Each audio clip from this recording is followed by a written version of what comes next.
Welcome to worship with the gathered community of the First Parish in Lincoln. We're so glad that you're with us today. Today is our first Pride Sunday, a Sunday when we join congregations across the country and even around the world in giving thanks for all that our LGBTQ siblings bring to our faith and to our communities of faith. It's going to be a special Sunday, and we're so glad you're here. It has been a history-making time. Yesterday was the 11th straight day of protests as hundreds of thousands of people took to the streets around America and around the world. Tens of thousands yesterday in Sydney, London, Paris, Berlin, Japan, Sweden, Zimbabwe. Thanks for joining us for our vigil on Wednesday and for our community conversation on race on Thursday. South African Archbishop Desmond Tutu said, "If you are neutral in times of injustice, you have chosen the side of the oppressor." I'm so grateful to our anti-racism task force here that continues to lead us forward as we try to educate ourselves, challenge racism, and figure out how to act in these times. We have a couple of announcements to start our service. I want to encourage you all to stick around for our coffee hour today when we're going to say goodbye and celebrate an amazing person, Gert McDermott, who's been with us for 23 years. We've got a great, fun celebration planned, so stick around for coffee hour. And now we're going to hear an announcement from Mary Helen. Good morning. The Anti-Racism Task Force continues to look for ways to help First Parish members learn about racial justice in these turbulent times. Over the summer, we plan to offer resources and discussion sessions to help us all learn, give, and act. In this election year, voter suppression is a crucial racial justice issue. We will host the film made in 2019 called Suppressed, The Right to Vote on June 18th at 7 p.m. on FPL Zoom.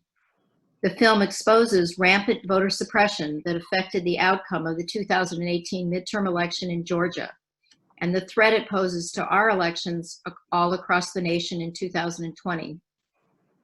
Please join us to watch and discuss the film. Look on the website and Parish News Brief for the link and for other events and resources under the name Anti-Racism Task Force. Thank you. And now Larry Buell for outreach. Yes, good morning. Not only on behalf of outreach, but the Community Engagement Task Force co-chaired by Stephen Brand and Tucker Smith. Now is normally when outreach would announce the result of the year's Gene Wood Preston grant competition, as should happen soon.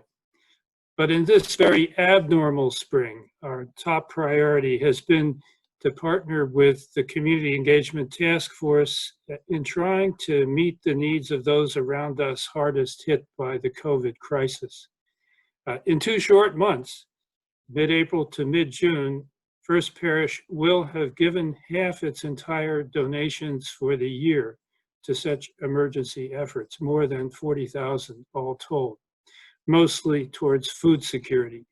Today, we hold up the latest and so far the largest, an emergency grant of $15,000 from the Preston Endowment to enable our Lincoln Public Schools program of lunch support for dozens of low-income students throughout Lincoln, including Hanscom, to continue beyond tomorrow, when it was scheduled to expire throughout the months of summer. It was the task force that identified this need. Outreach provided the funds. Among all who helped turn good intent into grocery gift cards in a very few days, one person's efforts were especially crucial, and that was task force member Gina Halstead, whose work continuously all spring with Superintendent Becky McFall and other school and Metco personnel as they themselves struggle with the many unexpected challenges this crisis has dealt them. So thank you, Gina. Thank you, Mrs. Preston. Thank you, First Parish, and God bless school children, not just here in Lincoln, but everywhere.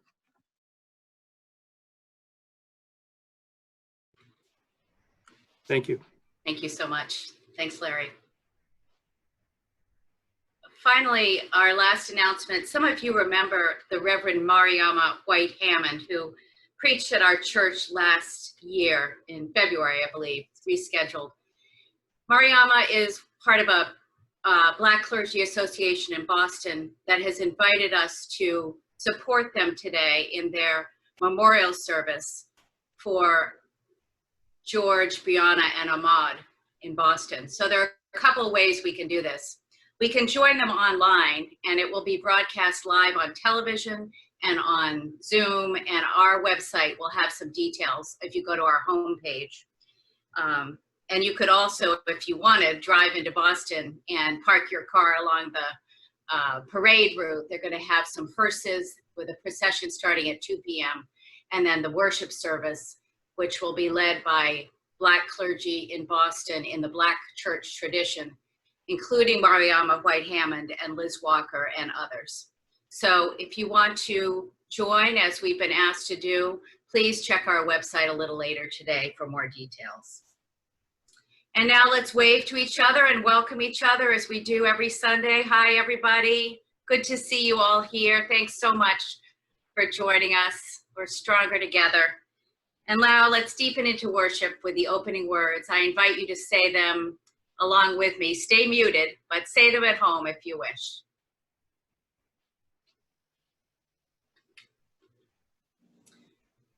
Opening words by the Reverend Barbara Wells. O spinner, weaver of our lives, your loom is love.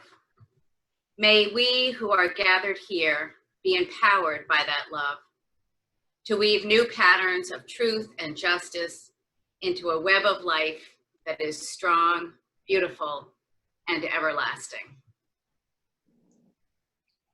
And our opening hymn is Gather the Spirit, and again, we invite you to sing. If you are moved at home, the words will be on your screen. Thank you.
Please join me, if you like, in reciting our covenant.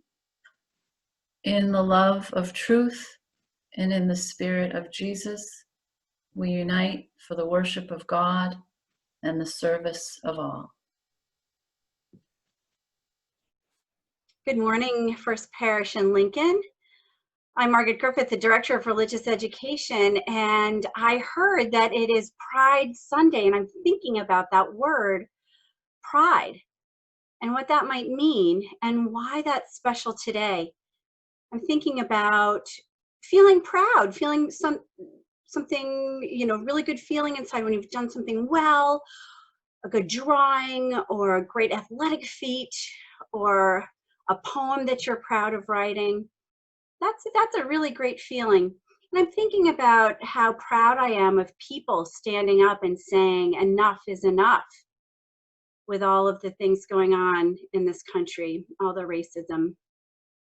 I'm worried about it, but I'm really proud that people are doing something. And I was thinking about pride for today. And it has a very special meaning. For today, pride means everybody can be proud of the love they feel inside.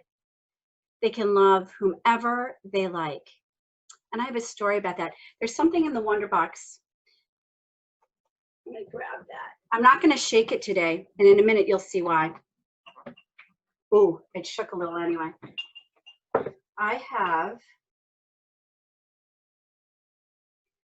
a parent penguin and a baby penguin. I'm going to set them over here, and maybe they'll listen to our story as well. I'm going to share this story with you, sharing my screen. So we can sit back and listen to this wonderful, wonderful story. I'm going to stop for a second, make sure I get everything. I'm not as good as Sarah at this. I want to make sure I check all the boxes. I did check all the boxes. I'm really proud that I checked all the boxes. And tango makes 3. In the penguin house in the zoo, there are penguin families. Every year, at the very same time, the girl penguins start noticing the boy penguins, and the boy penguins start noticing the girls. When the right girl and the right boy find each other, they become a couple. 2 penguins in the penguin house were a little bit different. One was named Roy, and the other was named Silo. Roy and Silo were both boys, but they did everything together. They bowed to each other and walked together. They sang to each other and swam together. Wherever Roy went, Silo went too. They didn't spend much time with the girl penguins, and the girl penguins didn't spend much time with them. Instead, Roy and Silo wound their necks around each other. Their keeper, Mr. Gramsay, noticed the 2 penguins and thought to himself, they must be in love. Roy and Silo watched how the other penguins made a home, so they built a nest of stones for themselves. Every night, Roy and Silo slept there together, just like the other penguin couples. And every morning, Roy and Silo woke up together. But one day, Roy and Silo saw that the other couples could do something they could not. The mama penguin would lay an egg. She and the papa penguin would take turns keeping the egg warm until finally it would hatch. And then there would be a baby penguin. Roy and Silo had no eggs to sit on to keep warm. They had no baby chick to feed and cuddle and love. Their nest was nice, but it was a little empty. One day, Roy found something that looked like what the other penguins were hatching, and he brought it to their nest. It was only a rock, but Silo carefully sat on it, and sat. Then Mr. Gramsay got an idea. He found an egg that needed to be cared for, and he brought it to Roy and Silo's nest. Roy and Silo knew just what to do. They moved the egg to the center of their nest. Every day they turned it, so each side stayed warm. Some days, Roy sat while Silo went for food. Other days, it was Silo's turn to take care of their egg. Until one day, they heard a sound coming from inside their egg. Peep, peep, peep, peep, it said. Roy and Silo called back. Squawk, squawk. Peep, peep, answered the egg. Suddenly, a tiny hole appeared in the egg's shell. And then, crack! Out came their very own baby. She had fuzzy white feathers and a funny black beak. Now Roy and Silo were fathers. We'll call her Tango, Mr. Gramsay decided, because it takes two to make a tango. Roy and Silo taught Tango how to sing for them when she was hungry. They fed her food from their beaks. They snuggled her in their nest at night. Tango was the very first penguin in the zoo to have two daddies. Soon, Tango grew strong enough to leave the nest. Roy and Silo took her for a swim, just like all the other penguin families. And all the children who came to the zoo could see Tango and her two fathers playing in the penguin house with the other penguins. "Hooray, Roy! Hooray, Silo! Welcome, Tango!" they cheered. At night, the three penguins returned to their nest. There, they snuggled together and, like all the other penguins in the penguin house, and all the other animals in the zoo, and all the families in the big city around them, they went to sleep.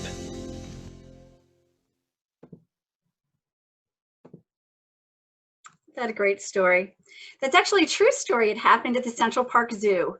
And Tango went on to form a two-mommy family. And Mr. Gramsay often finds penguin, heterosexual penguin couples that have like two eggs that they can't care for. So he's always careful to look for the same-sex penguin couples to give them an egg so they can have their family. And I think that's really special.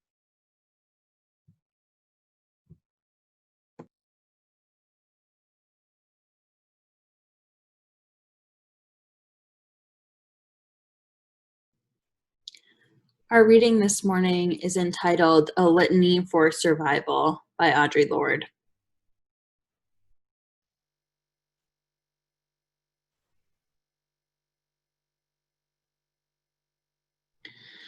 For those of us who live at the shoreline, standing upon the constant edges of decision, crucial and alone. For those of us who cannot indulge the passing dreams of choice, who love in doorways, coming and going, in the hours between dawns, looking inward and outward, at once before and after, seeking a now that can breed futures, like bread in our children's mouths, so their dreams will not reflect the death of ours. For those of us who are imprinted with fear, like a faint line in the center of our foreheads, learning to be afraid with our mother's milk, for by this weapon, this illusion of some safety to be found, the heavy-footed hoped to silence us. For all of us, this instant and this triumph, we were never meant to survive. And when the sun rises, we are afraid it might not remain. When the sun sets, we are afraid it might not rise in the morning. When our stomachs are full, we are afraid of indigestion. When our stomachs are empty, we are afraid we may never eat again. When we are loved, we are afraid love will vanish. When we are alone, we are afraid love will never return. And when we speak, we are afraid our words will not be heard nor welcomed. But when we are silent, we are still afraid. So it is better to speak, remembering we were never meant to survive.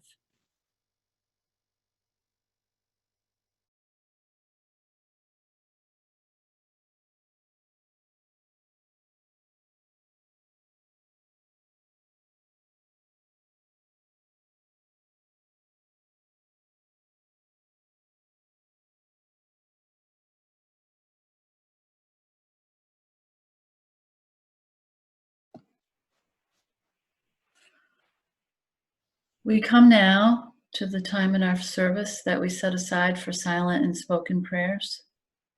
To help us prepare, we will sing a hymn. You are invited to sing along at home if you wish. We will then have a minute of silence, followed by the reading of the prayers that have been sent in.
Please listen with an open heart to the prayers of our community.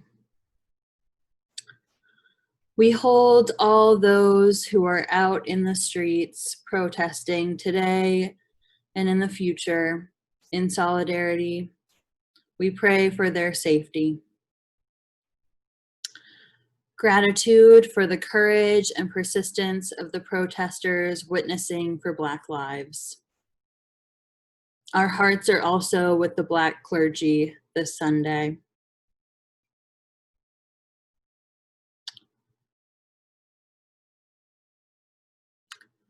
Prayers for Danna Robot for her birthday. What a gift she is to her family. Gratitude for graduates.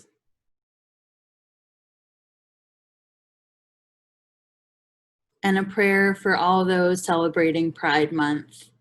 May we remember that the first Pride was a riot. We hold these prayers, those spoken aloud and named only in the silence of our hearts, in the love of this community. Amen.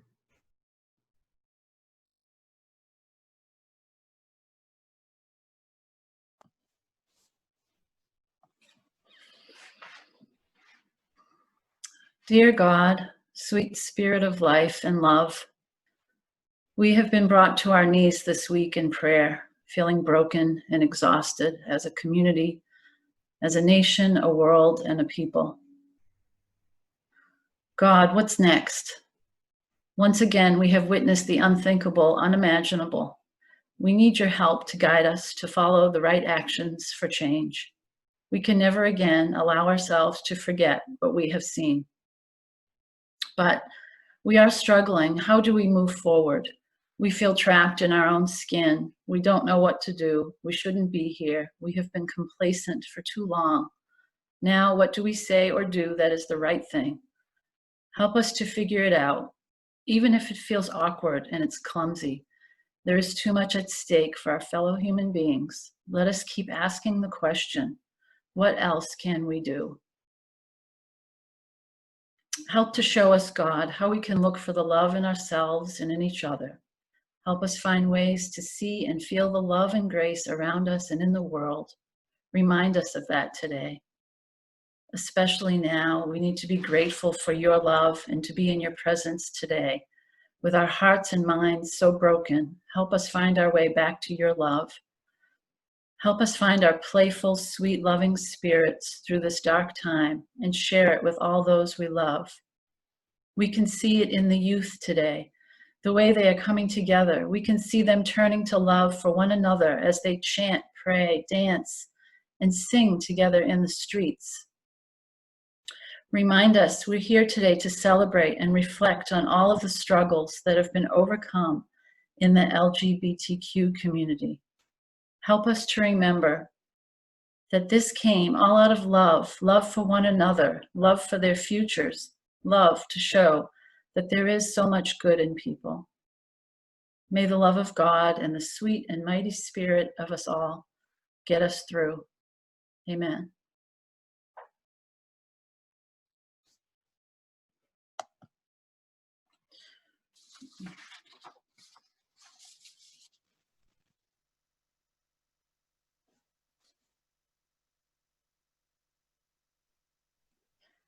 At this time, we know the needs are so great.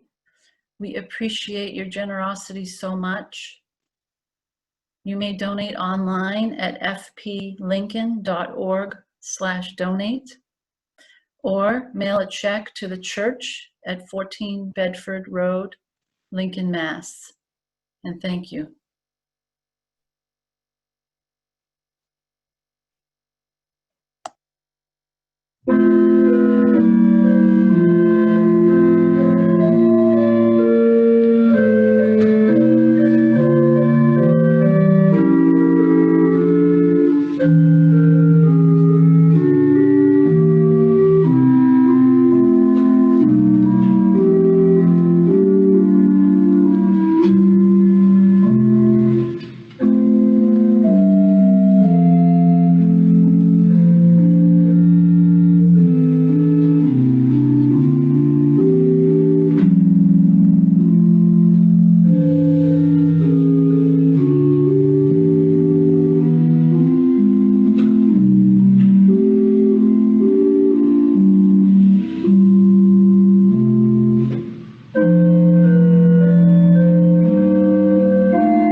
Good morning, First Parish of Lincoln.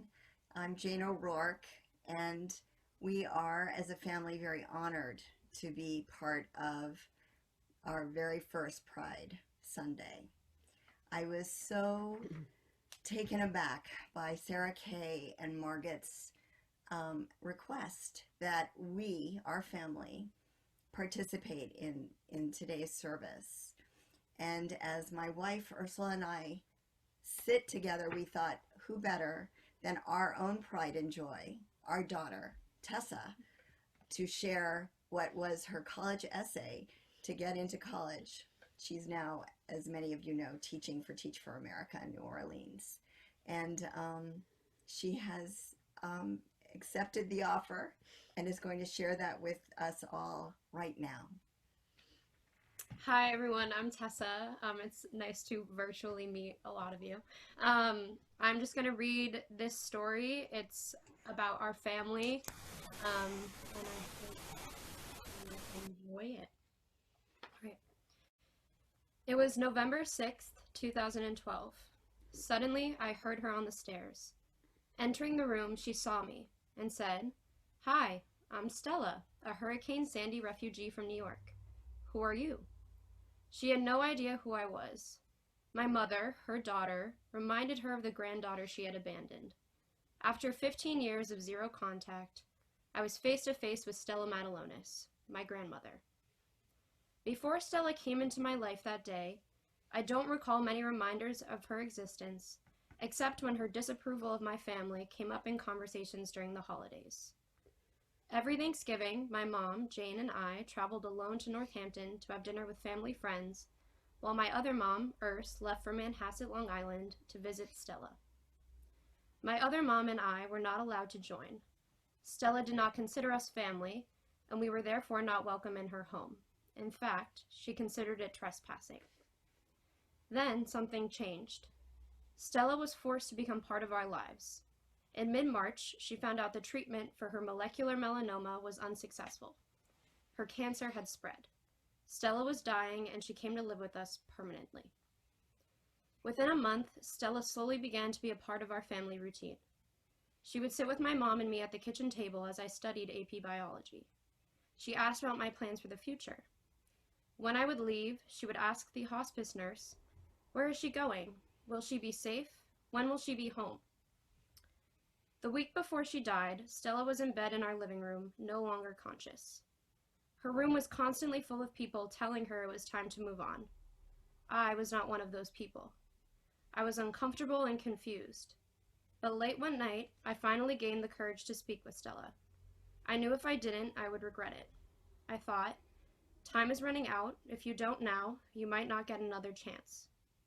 Even though I knew she didn't see me as a granddaughter, I had come to see her as a grandmother. She was no longer some old conservative woman who had hurt my family. She was my vulnerable, dying grandmother. I needed to hold on to some sort of relationship with her, even if it was just for me. She was dying, and I was going to miss her. It was then that I realized no matter what she had done or what she had said, she was my family, and you always forgive family. As I walked into the room, I saw her there. Her skin was yellowing, and the only sound I could hear was her quiet gurgling. It was our first conversation alone together ever. It was also completely one-sided. All I said was, "I forgive you. I don't care about the past. You're a part of my family. I love you." Saying it out loud made it real. The next day, she passed away, alone in the room. Stella was never able to verbalize her feelings. She could not get past her barrier of intolerance and was isolated because of it. My brief time with her helped me to understand that family and acceptance are two of the most valuable parts of life. I don't need matching blood or genetics to prove my connections to those I hold most dear. I could not have understood who I am or what I believe without her testing what I now know without a doubt. Life is all about the undying love of family. Thank you. Thank you so much. Thank you, everyone, for sharing our story.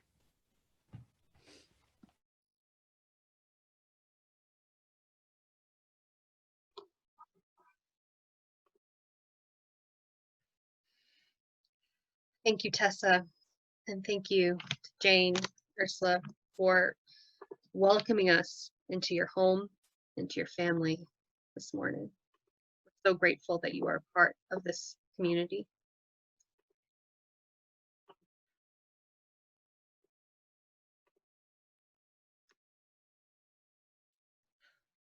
Sorry.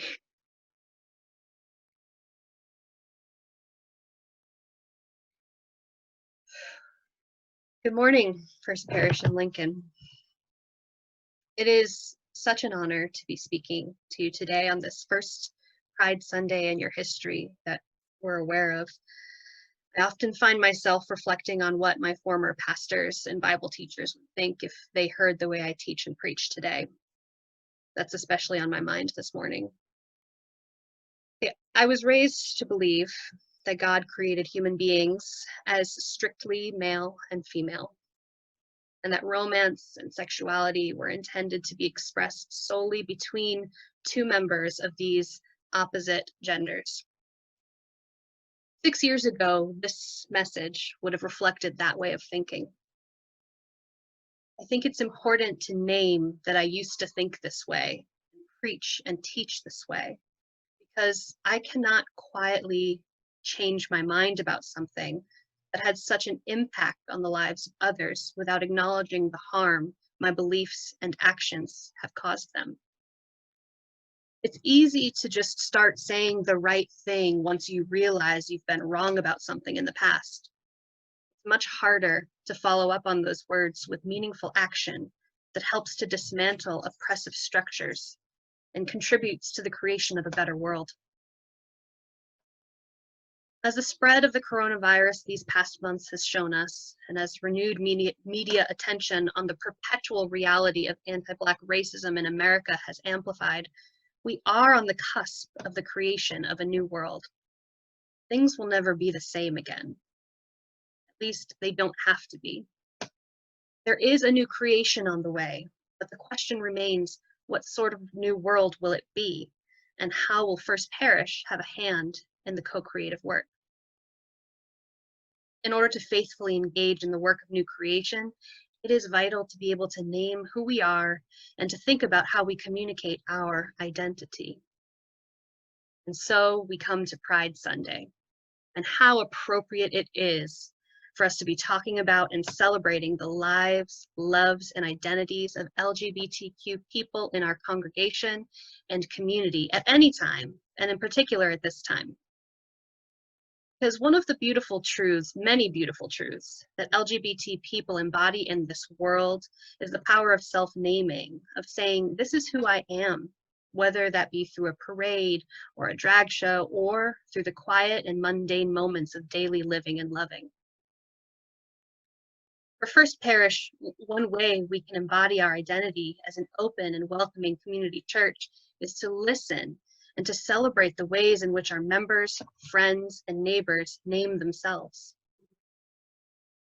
The ancient sacred texts that I was raised with show the importance of naming. Often the divine is pictured as bestowing a new name on a person, Abram to Abraham, Sarai to Sarah, Simon to Peter.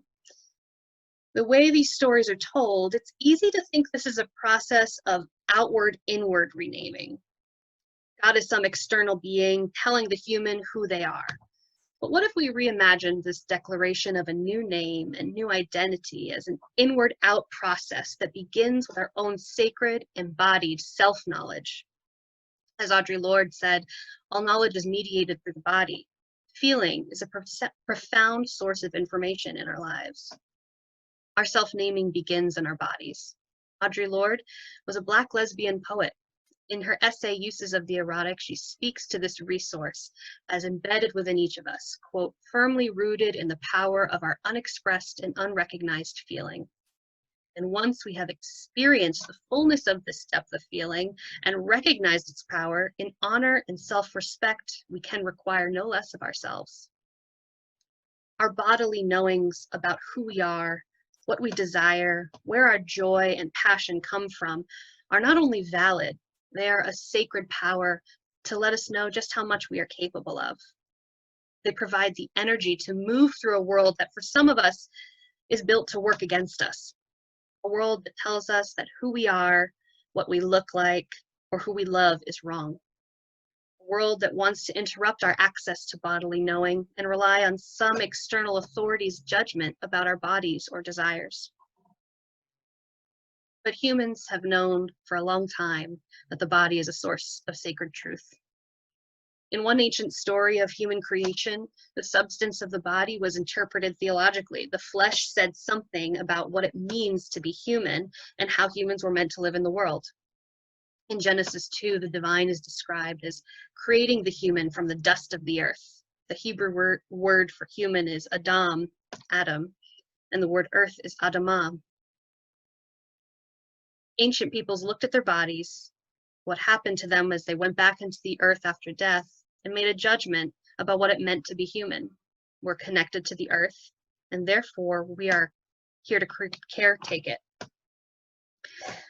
So it's nothing new for our bodies to tell us something about what it means to be human, our desires to tell us what it means to be human, our flesh to tell us what it means to be who we are, to listen to the feelings that flow through us and to name who we are and what we're here in this world to do.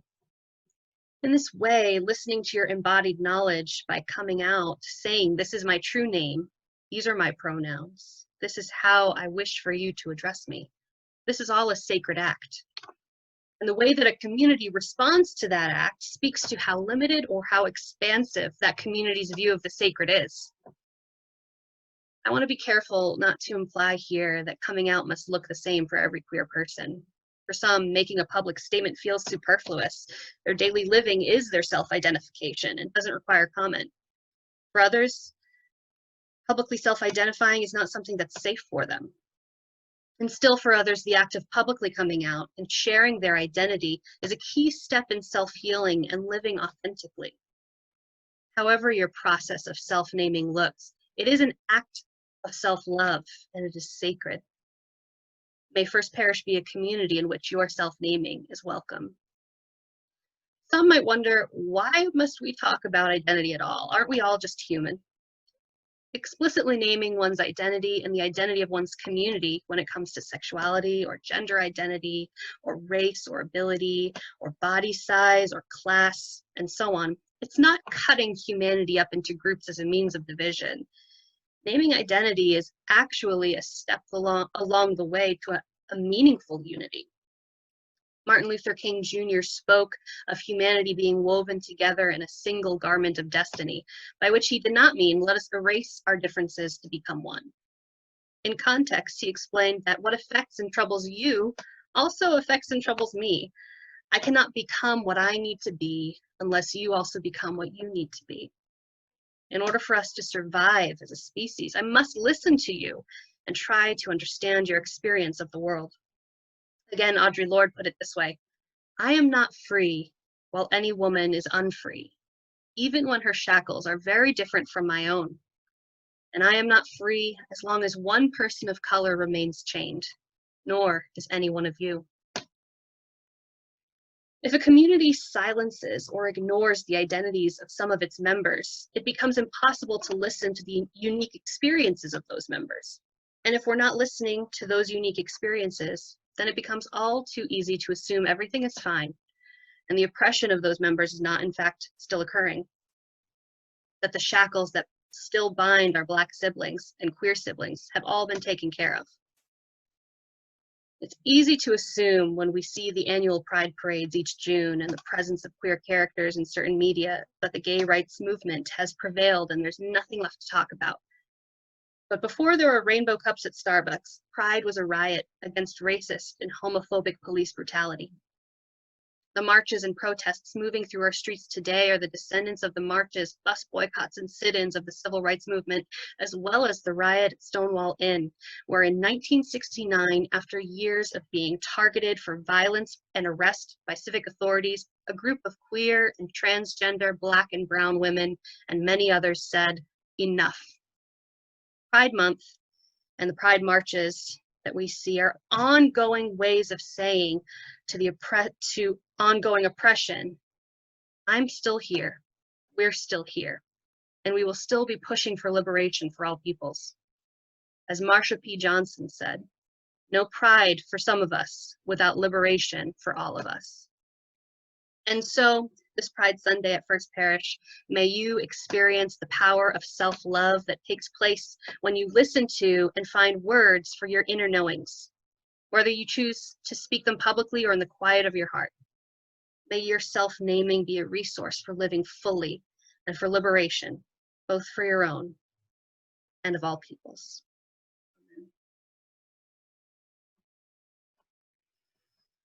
And now, please join me for our closing hymn. We are a gentle, angry people.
Please join me in our call to ministry. We go forth from the worship of God to be faithful to the vision of Jesus, to affirm each person's dignity, and to cherish the living earth.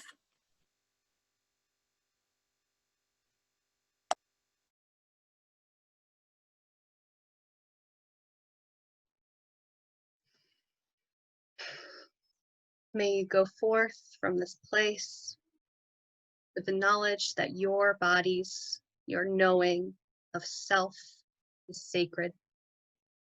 Your naming of who you are is sacred, is welcome here in this space, that you are part of a single garment of destiny that values every piece of who you are. May we come together for the liberation of all peoples. Amen.